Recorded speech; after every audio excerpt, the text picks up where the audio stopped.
Namaskar. There are two questions which have been raised. One is, can a bodiless mind influence animals to make their presence known to people in the physical world?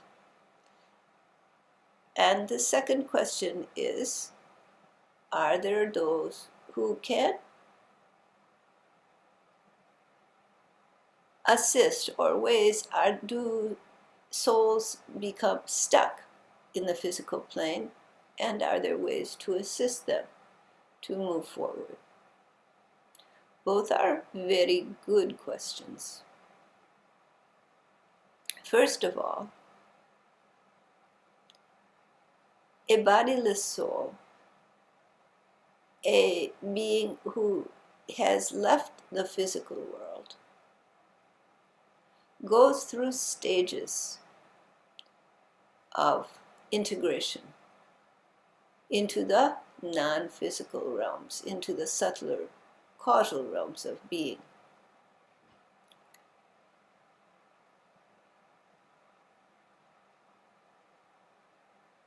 The bodiless mind can influence the minds of, or express through the minds of other living beings who are receptive to them. And there are particularly certain species. Birds are often receptive to those who are not in the physical realm, and can be or allow themselves to commune, and will indeed be messengers to those who cannot physically see or hear the bodiless mind, the person who is not physically incarnate, but who wants to send some type of message. Indeed, this can happen by influencing the minds of the living beings. There are people who are receptive, who also will see, hear, or feel the message of the disincarnate person, but oftentimes the animals are more receptive. And indeed, this is much more frequent in the early stage, when a being has first left the physical form and all the vayus have not departed the body.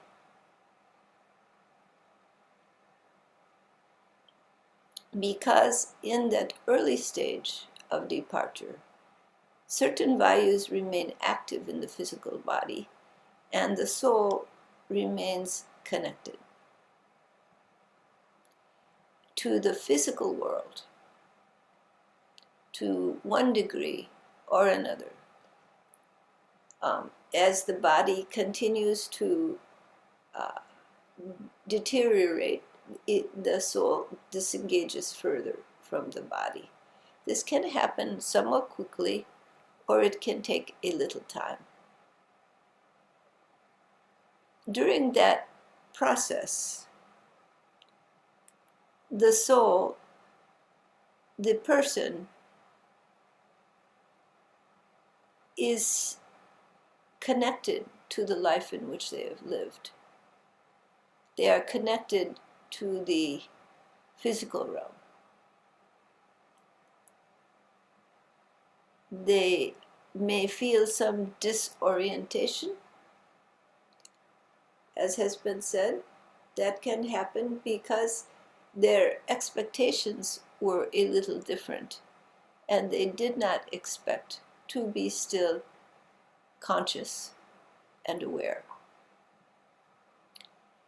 And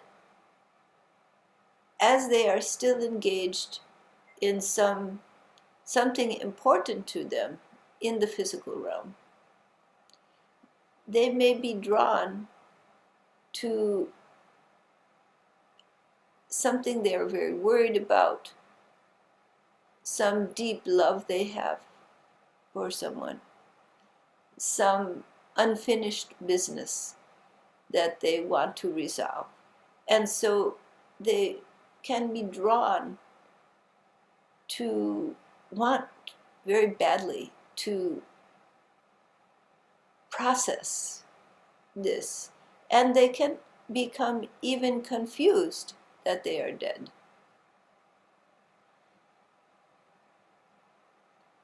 Still, they are operating between the physical and the subtle. They have crossed the veil, but they are corded to the physical realm. The body has not totally deteriorated. The mind is attached to certain activities, trauma, if it has been a traumatic death, a violent death, there may be trauma that is unresolved that the mind is attached to in the physical realm. And the bodiless mind, the individual, wants to somehow process this. They're confused. They can become confused. This is more likely if there is some highly unresolved experience or trauma. And so the stories go that there is a ghost haunting a house. The entity who has left the physical world has no physical body to influence. Their influence comes through the ectoplasm or the mind stuff of a embodied being. But as with the bird, or even with a human being,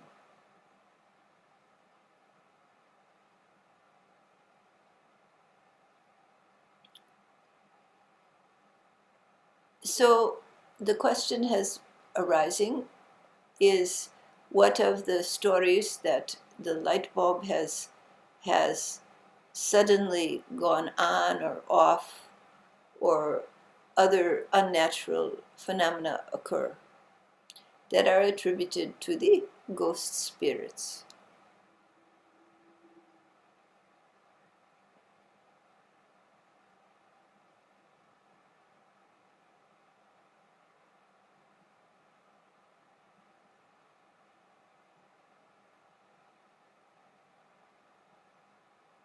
The bodiless mind has no power over the physical realm. It has ability to connect with the minds of those embodied in the physical realm. And through this, influence the physical realm.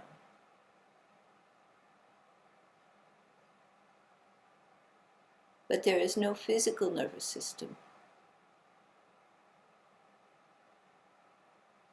There is no physical body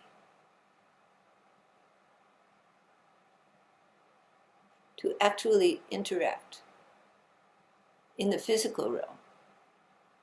But the minds of people exist in subtle realms as well as in the physical realms. The minds of animals, birds, even plants exist in the subtle realm as well as the physical realm. Therefore, there can be communication.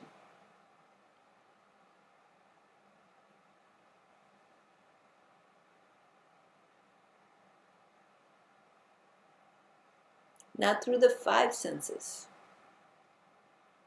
but directly through the causal mind. through Atimanas Kosha.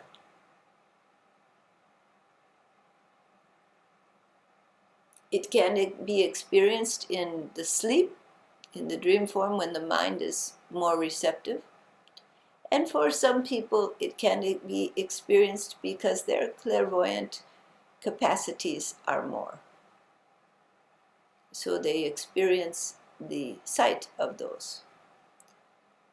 During this first stage of departure, if there is a severe trauma or some very unresolved experience,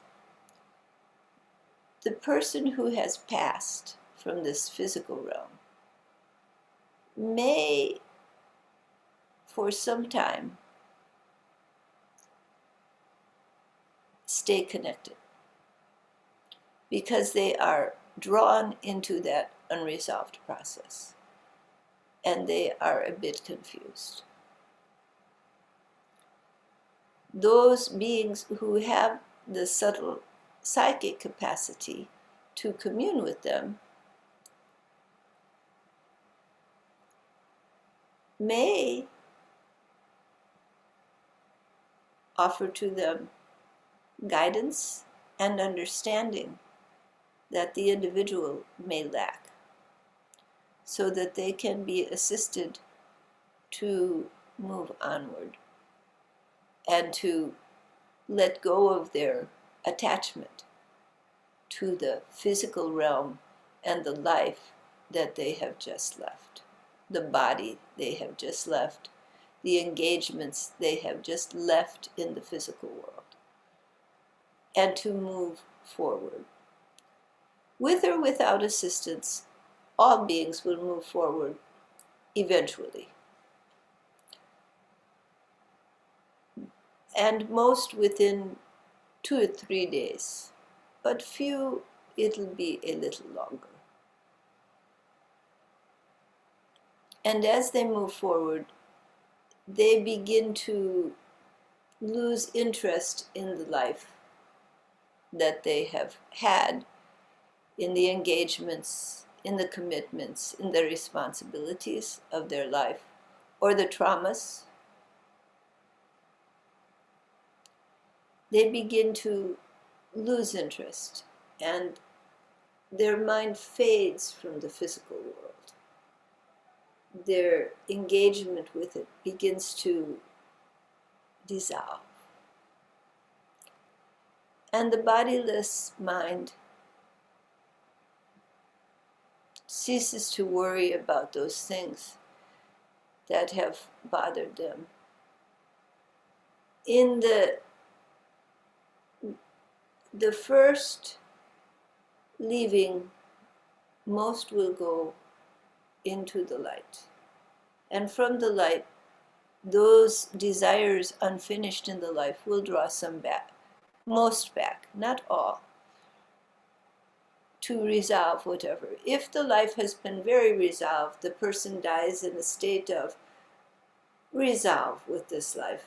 There may be no drawback to the physical world because there is no remaining attachment to the life that they led. And they will very quickly move from that. They will go into the light and they will move into the resolve, where the mind fades into a type of peace, or you could say sleep. And within this, as the mind begins to fade from physical nervous system and engagement, the subtler realms begin to appear. For some, they do not appear because the mind is so physically oriented that it remains in a state of a kind of numbness, asleep. It doesn't awaken to the subtle realms. But for those beings who are consciousness is more awake, that it is not a dream, it is a subtler dimension of existence. And the deep love of the heart draw beings to their loved ones, to the communion, to the integration of the life they have led.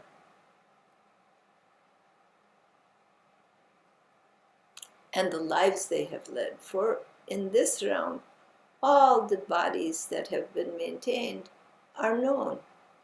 Not simply the last life, but all the lives and all the experiences are known. The being is whole, not in a state of forgetfulness, as in the physical realm. There is a shutting down of the subtle mind and a forgetfulness that occurs, and consciousness becomes engaged with the sensory experience and the physical world. But in the subtle realm,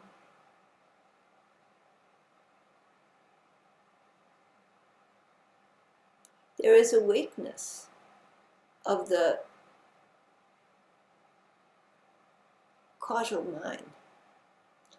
And so the conglomerate of experience and knowledge shines forth, and the totality of the being is there. And the loved ones, those dear to you, are there. Even those whose awareness is engaged in the physical realm, a portion of their awareness remains in the subtle realm. They are always there in the realm of love, in the realm of knowledge.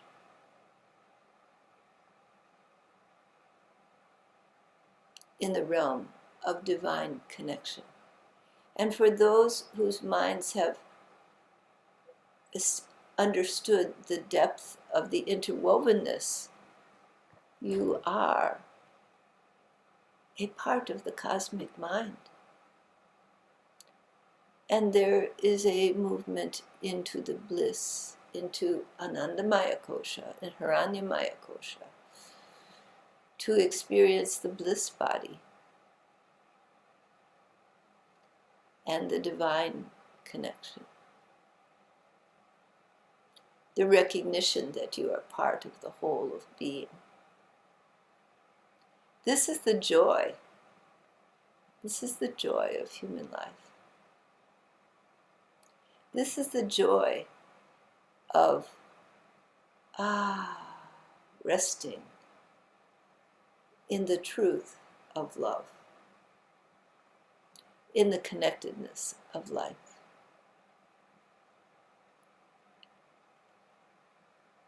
But even for those who have gone into the realms of divine love, into the bliss realms, the mind is those unfinished seeds, those sanskaras, will pull the being back to the physical realm to resolve those unfinished sanskaras until there is no need to be in the physical realm. There are those who are for many eons in the realm of light, in the realm of knowledge, in the realm of grace. And they will help. Their commitment is to help those beings who are in the lower realms, including the physical realm, to find their place,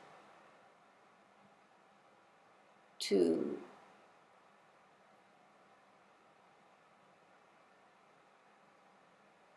be guided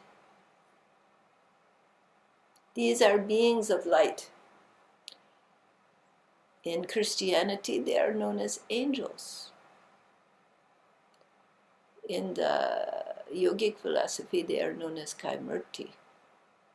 And they have evolved. And their need to be physically present is not there. Their need to influence the physical world, to guide living beings in lower realms. They have committed themselves to the welfare of living beings. They are bodhisattvas. And on occasion, they will take form in the physical realm, should they be drawn for the welfare. For their individual sanskaras are dissolved, but they serve the cosmic whole, the God Self. There are times they will take physical form.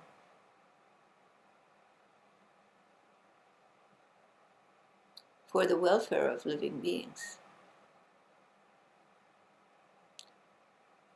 But their realm is the realm of light, the realm of pure wisdom and love.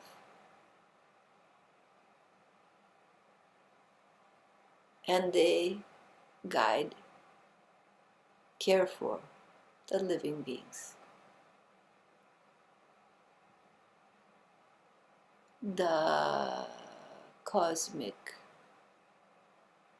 they are aspects of cosmic mind. But you are also an aspect of cosmic mind. It's everywhere.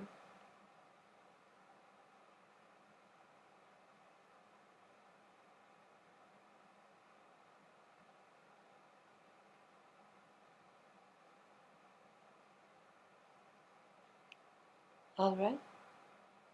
Are there any questions?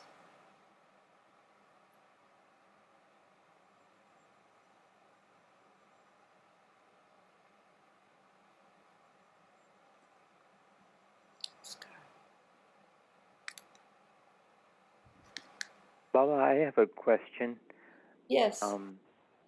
So when in between lives and when people come back to another physical lives, are they always coming back to Earth, or are they move within their loved groups to other planets? Very good, very good. They will go to many different planets. Those who are of the earth, whose evolution has started here, will be most drawn to come here, for their sanskaras are here. But there are reasons that beings will come from one planet to another, and they will incarnate on a new planet. There are those who are incarnate here who have never lived here before, whose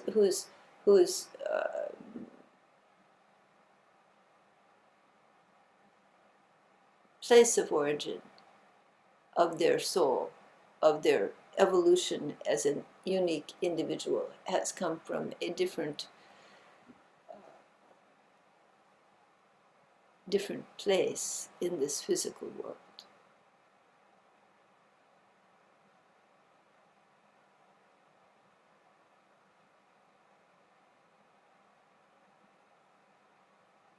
All right?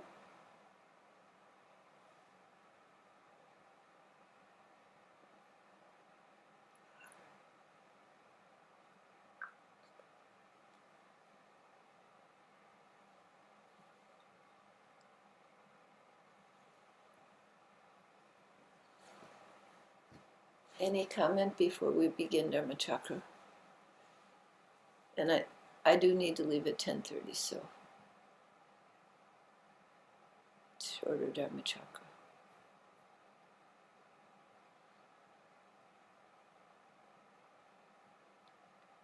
Sam